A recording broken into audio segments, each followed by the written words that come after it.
What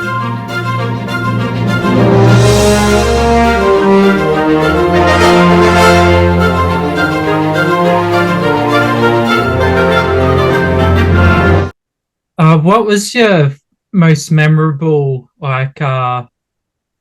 memory from working on the film for both of you? Like, what was most memorable experience? The dinners that Holly most, made some wonderful dinners. Remember the dinners at your place, Holly? Yeah, I'm going to say this. We were there over Thanksgiving, and so we couldn't, and we got Thanksgiving off, but we had to keep working. So we're all from LA. We're in Austin. It was not, we worked on Wednesday, Thursday was Thanksgiving. So I just said, I had an apartment. I rented a condo apartment, and I said, I'll cook Thanksgiving. And this Thanksgiving was so wild because I told everyone, well, you need to help me. Ralph Boda made kale. Was a great cook, the DP, and my kids flew down, and we had this. I mean, it's crazy when I think now. I'm directing a movie, but I decided to have 40 people to Thanksgiving dinner or whatever. We got these folding tables, and then we decide, because there's a Thanksgiving tradition in my family that we always go for a walk after we eat. So we decide to go for a walk, but we're in Austin, and we walk downtown, and we end up at the Capitol, and it's kind of cold. We all have our coats on, and this is the power of having a celebrity with you.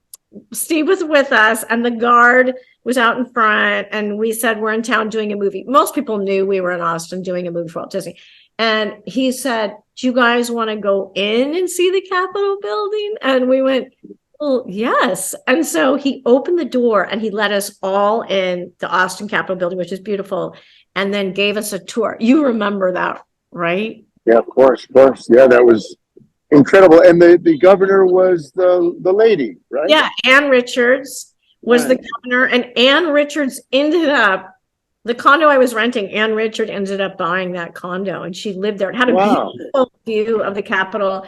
And so it was night, it was Thanksgiving, and we were walking around the Capitol building, getting a tour from somebody who really knew about it. We were a family. We were celebrating gratitude and a hospital visit that Steve was planning. We were celebrating the fact that we were making a movie that was about inclusion, that was about different kinds of people coming together. And then that all happened to us while we were there. So those are the kind of memories I think about, being together and having dinner and talking about how, it's hard to make a movie when you have kids. You don't have, you only have certain hours. So that was one really nice thing. I mean, we were done at 5 or 6 o'clock because the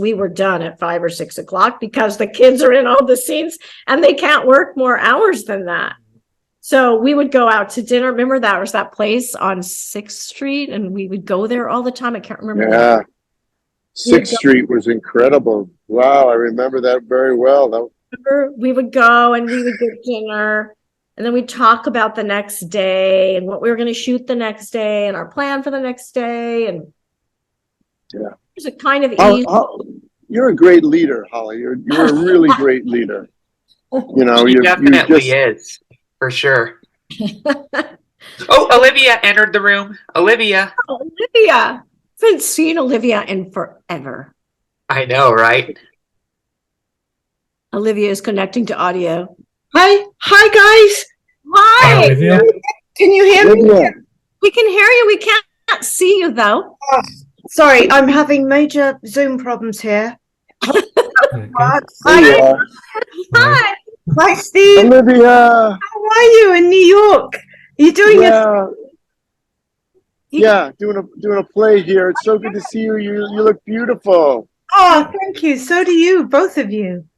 Oh, Olivia. Steve, turn the camera. He's right outside the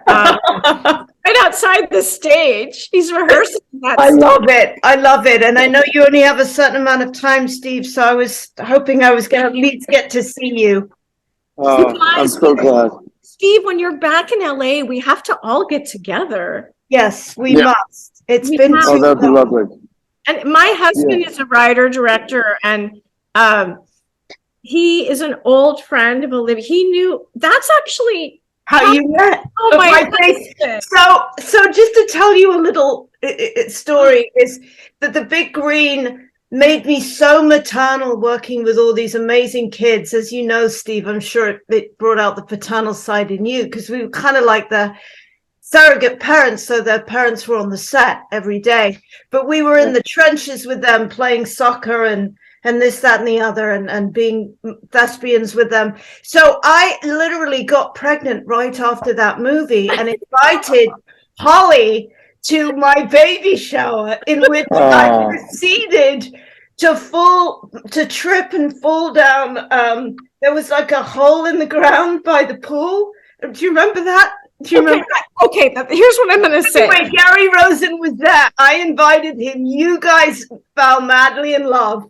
And the rest is history, and I haven't seen you Together ever since. We've been together 27 years because of her baby shower, and she had this brilliant son. And I think you got pregnant on the shoot. I mean, I think I did. I think you did. When I do the math, that's what makes the most sense. I think you did it, but so we came back from doing the movie, and Olivia got pregnant, and she had a baby shower, and I was late to the shower. I was rushing to get in, and I turned, and there's a guy, and he's on crutches, and he's just parked his car. And I'm thinking, I don't want to be the last person here. I can beat a man on crutches. So I start going as fast as I can, and I get in the door, and I can see him looking at me. And so we get in, and I go, shoot, I'm not the last person here. There's this guy, and he's coming in on crutches. He had a broken ankle, and he comes in, and then I turned to him and said, sorry, I just didn't want to be the last person here. And so then he said, well, I had to go get my present. And I went, yeah, I had to get my present. We were both a half hour late or something. And so we come in, we put them down. Olivia's there. She looked so beautiful. She's the most beautiful pregnant woman in the world. Oh. And we walk out, and there's an outside patio.